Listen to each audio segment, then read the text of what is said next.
When you think about the ultimate strategy for geopolitical dominance or, just achieving lasting world peace, certain mechanisms immediately come to mind. Right, like military might or complex economic sanctions. Exactly. Nuclear deterrence or maybe these high-level diplomatic treaties.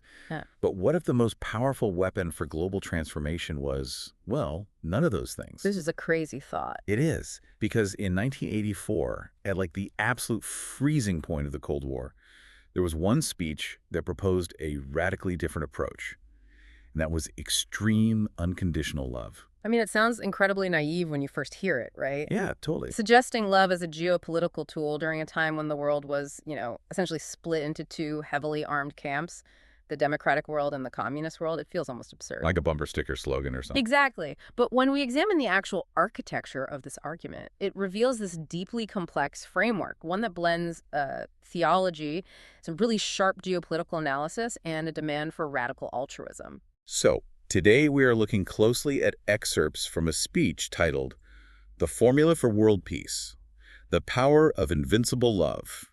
It was delivered by Reverend Sun Myung Moon. And it's a fascinating document. It really is. And just a quick note to you, the listener, as we get started.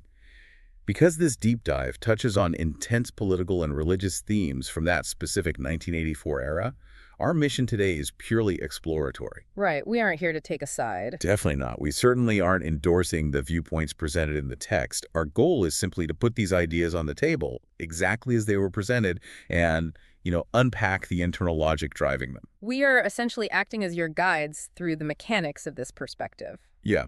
So, okay, let's unpack this. The argument begins with a very stark diagnosis of the fundamental nature of war, right? Yeah, the text posits that war, structurally speaking, is incapable of ending conflict. Because someone always loses. Exactly. When a war is fought, the victor rarely annihilates the enemy entirely. The losing side survives, but they are left nursing this deep generational antagonism. So they just sit in the ruins, plotting revenge. Basically, yeah. They wait for the victor to experience a moment of weakness, and then they strike back. It's just an endless loop. And the speaker views pretty much every national boundary on Earth through this lens. He points out that borders are essentially just lines stained with the blood of soldiers. Which is a heavy image. It really is. New nations are born out of division, and that division is fundamentally unstable.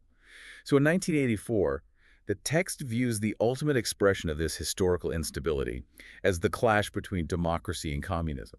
And it warns that, purely in terms of power and sheer effort, the communist world was actively putting more energy into global conquest at that time. So the author's assessment is that if the global standoff is just a raw game of power, the stronger force will inevitably consume the weaker one. Right, but even if the United States were to somehow achieve, total military victory over the Soviet Union, the text argues it wouldn't create lasting peace. Because the underlying cause is still there. Exactly. If the root cause of the conflict, which the speaker identifies as historical hatred and human division, if that remains unchanged, the world will simply harvest the exact same violent outcomes in some new form.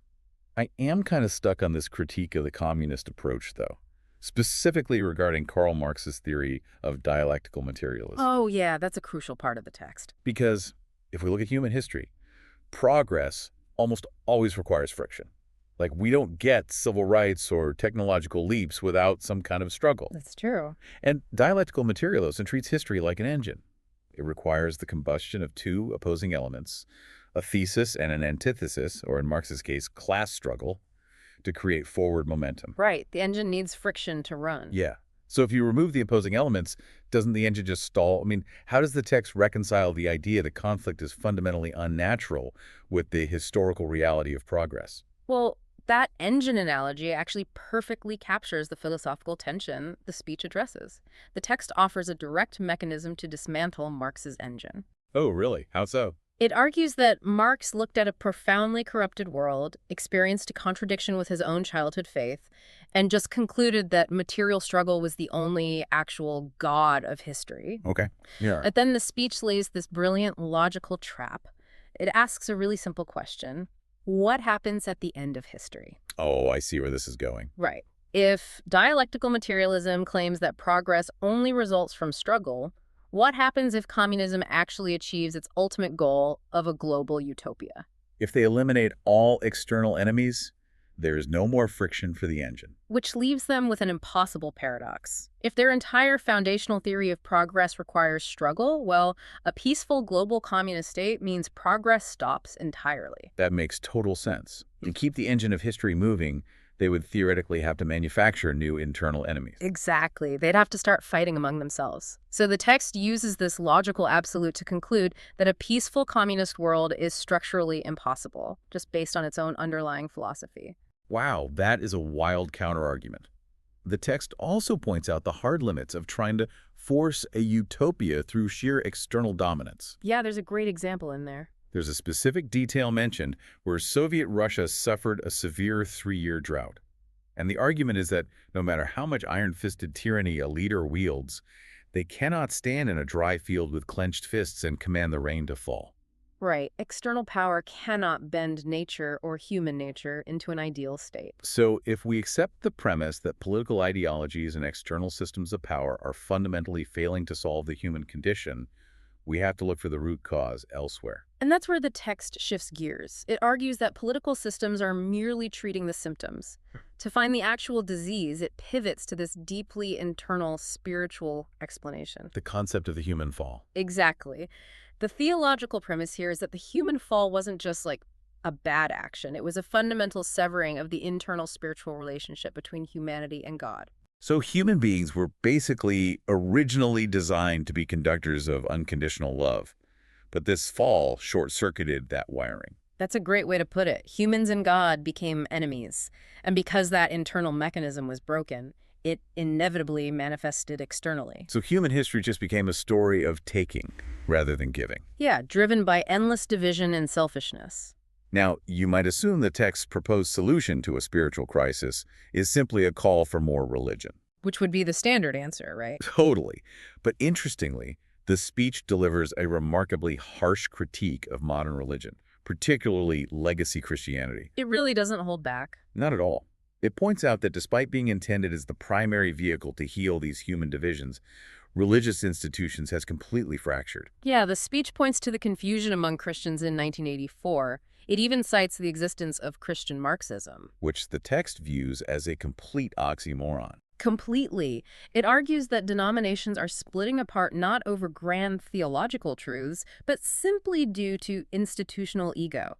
Every group insists on its own logic and theories instead of unifying. You know, it sounds remarkably like a modern corporate restructuring. Oh, how do you mean? Well, imagine a massive historic company where the legacy product that originally defined the brand is failing to meet the market's needs. Okay, I'm with you. If the CEO wants the company to survive, they have to ruthlessly cut funding to that failing department and invest entirely in a new product line. That's actually a really solid analogy. The author uses a very similar mechanism to explain God's relationship to religion, but relies on the metaphor of an orchard. Right. God is the owner of the orchard. Exactly. And if the owner sees that the trees are sick and the branches are dying, he cannot just leave them be out of nostalgia. He has to undertake a severe pruning process. He has to cut away the dead weight. Yeah, he must cut away the dead, ineffective branches, which the text equates to the declining, fractured state of Christendom. And he does this to force the tree's energy into healthy new buds. So the argument is that the world requires an entirely new Christian movement, one with a mandate massive enough to solve 4 specific, interconnected problems. And those are conflict among nations, division among Christian denominations, conflict between races, and conflict between the world's major religions. And the stakes for solving those 4 problems are framed as apocalyptic. Very much so. The speaker predicts that unless a unifying religious solution is implemented, a final, catastrophic global showdown is inevitable. The text warns of a future war driven explicitly by racial divides, specifically highlighting relations between blacks and whites, and violent collisions between major world religions like Islam, Christianity, Judaism, and Buddhism. It's a really bleak prediction. It is. But what is the strategic mechanism behind that warning? Like, why does the text claim that communists in 1984 were actively trying to promote and exploit these specific racial and religious divides? It goes right back to that engine of dialectical materialism we were talking about earlier. Oh, right. The friction. Exactly. If your ideology relies on class struggle and societal friction to achieve your goals, you naturally look for the deepest existing fault lines in your enemy's society. So the text argues that the communist strategy viewed the West's racial and religious tensions not as human tragedies to be solved, but as tactical levers to be pulled. Yeah, if the capitalist democratic world is too militarily strong to defeat head-on, you pour gasoline on its internal fractures. You just let it shatter itself from the inside out. Exactly. Man, so we have political ideologies acting as a band-aid on a gunshot wound, and legacy religions failing to unify people. How does the text propose preventing this massive global collision? This is where the absolute radical prescription of the speech is introduced, the concept of invincible love. And the mechanism of invincible love is defined very specifically as the active capacity to love your enemy. Right. And the logic here is almost geometric. Human history started with lies, hatred, and taking. Therefore, you cannot fix the world by making a 10-degree or 90-degree adjustment to current systems. You need a full 180-degree turn. Exactly. You must travel in the exact opposite direction of human history. The text argues that absolute unconditional love is the only power capable of generating enough heat to melt the corrupted world down so it can be fundamentally recast. Which is such a powerful metaphor. And the speech takes this standard of loving your enemy and aggressively applies it to the Western world, specifically the United States, and the critique is fierce. It really is. It acknowledges America's Christian foundation, but claims that Americans are resented globally because they operate from a fundamentally self-serving posture. The text accuses America of hoarding its technological advancements, keeping them secret for economic supremacy instead of sharing them to elevate the global standard of living. And to illustrate how unnatural this self-serving posture is, the speaker uses this analogy of a parental ledger. Oh, I loved this part. It's so memorable. It is. Imagine a parent who keeps a running, meticulous tally of every single dollar they ever spend on their child's food, clothing, and education. Just tracking everything. Yeah, and then when the child turns 30, the parent hands them a heavily itemized bill for $45,000 and demands repayment with interest. It's just wild. Like, imagine getting an itemized bill from your mom. It completely violates our basic understanding of human nature. Right, because true parents give to their children unconditionally and then they deliberately forget what they have given. They don't view raising a child as a financial investment requiring an ROI. Exactly, and the text takes that exact familial mechanism and scales it up to United States foreign policy. Which is a huge leap, but it tracks. It argues that when a global superpower gives foreign aid, it shouldn't expect a return on investment. It shouldn't leverage food aid or technology patents in exchange for military bases or, favorable trade tariffs or advantageous UN votes. If America hoards its wealth and operates transactionally, the text warns it will inevitably fall. But if it gives its wealth away unconditionally, acting as a true parent to developing nations, it will generate genuine global loyalty and prosper endlessly. This really challenges you to look closely at the hidden ledgers in your own life. Oh, for sure. How often do we operate with a transactional mindset in our personal relationships or professional networks? We offer help, we make an introduction, or we do a favor, but we are secretly keeping score. Always expecting loyalty or a reciprocal favor down the line. Exactly. And the text argues that this quiet, everyday transactional mindset is the exact same mechanism driving global division. It's just scaled up to the level of nation states. But, preaching the concept of loving your enemy and abandoning the ledger is simple in theory. Oh yeah, executing it in reality, especially when faced with active hostility, seems almost impossible. It really does. But the speech addresses this practical application by shifting into the speaker's own lived autobiography. Right, the speaker grounds this massive geopolitical philosophy in a very physical reality. He recounts 60 years of doing the most grueling labor imaginable. Working as a beggar, a farmer, a miner, a dock worker. And he describes facing immense targeted persecution, including imprisonment and torture. But the focal point is the mechanism of his reaction. Instead of fighting back with the natural human response of anger or, organizing a violent resistance, he describes responding to the headwind of persecution by trying to return love to those exact enemies. Which is just staggering. The text notes that even while communists were actively trying to end his life, his stated goal was to warm them up with love in order to spiritually restore them. The text then points to a tangible historical manifestation of this principle functioning at a societal level, and it focuses on the deep historical enmity between Japan and Korea. Because that is a profoundly deep historical wound. You have a legacy of brutal colonization, cultural suppression, and deep-seated generational resentment. Right. In any normal historical context, the conquered fiercely resent the colonizer, and the colonizer looks down upon the conquered. But the speech notes a remarkable phenomenon occurring within this new religious movement. Japanese followers are willingly pledging their service and loyalty under a Korean leader. And even more radically, they are intentionally participating in cross-cultural marriages with Korean spouses. The text emphasizes they aren't doing this out of simple hero worship for one man, but out of a profound devotion to the underlying principle of true love. They are actively severing the historical bloodlines of resentment and reconciling enemy nations at the most intimate biological level of the family. So what does this all mean? If the core problem is I-centeredness at every level of society, the only mathematical fix is a complete structural inversion. And the text distills this into what it calls an upside-down formula. Okay, lay on us. So the current paradigm is that the individual lives to enrich themselves. The family hoards resources to protect itself.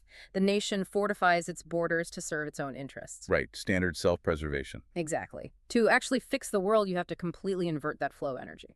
So the new formula dictates that the individual must sacrifice and live entirely for the sake of the family. Yes. And the family must surrender its self-interest for the sake of the nation. And the nation must exist entirely for the benefit of the world. Exactly. And it takes that inversion a step further into the realm of global theology, which is a massive paradigm shift. It asserts that Judaism should exist for the sake of Islam. Islam should exist for the sake of Judaism. Christianity should live entirely to serve Buddhism. It is the absolute surrender of institutional self-preservation for the explicit benefit of the opposing group. It demands the ultimate rejection of the survival of the fittest. The directive is not to conquer, outlast, or destroy your enemies, but to actively liberate them by unconditionally loving them. We have journeyed from a bleak analysis of the bloody, inescapable cycle of geopolitical war. Where losers simply wait in the shadows to take their revenge. Right, to this incredibly radical architectural blueprint for peace. It suggests turning human society completely upside down so that every single unit, from the individual citizen to the global superpower, lives entirely for the benefit of the other. And for you listening to this deep dive, while the source material tackles sweeping global conflicts, historical grievances, and the fate of superpowers, the core thesis remains intimately personal. It challenges you to identify your own enemies. That might be a fierce rival in your industry, a deeply difficult family member, or a bitter political division in your local community. It asks you to attempt the radical experiment of liberating them through unconditional support, rather than seeking revenge or tightly gripping your transactional ledger. It really leaves you with a profound amount to process as you go about your week. We started by discussing high-level geopolitical strategy and the mechanisms of human progress. And we ended up in some pretty deep philosophical waters. We did. Because if human history up to this very moment has been entirely driven by the biological imperative of survival of the fittest, class struggle, and relentless self-preservation, well, here is a question for you. Let's hear it. Is it possible that the total surrender of self-interest, truly loving our enemies, isn't just some lofty, unattainable moral ideal, but is actually the only evolutionary step left to prevent us from completely destroying ourselves? Something to think about.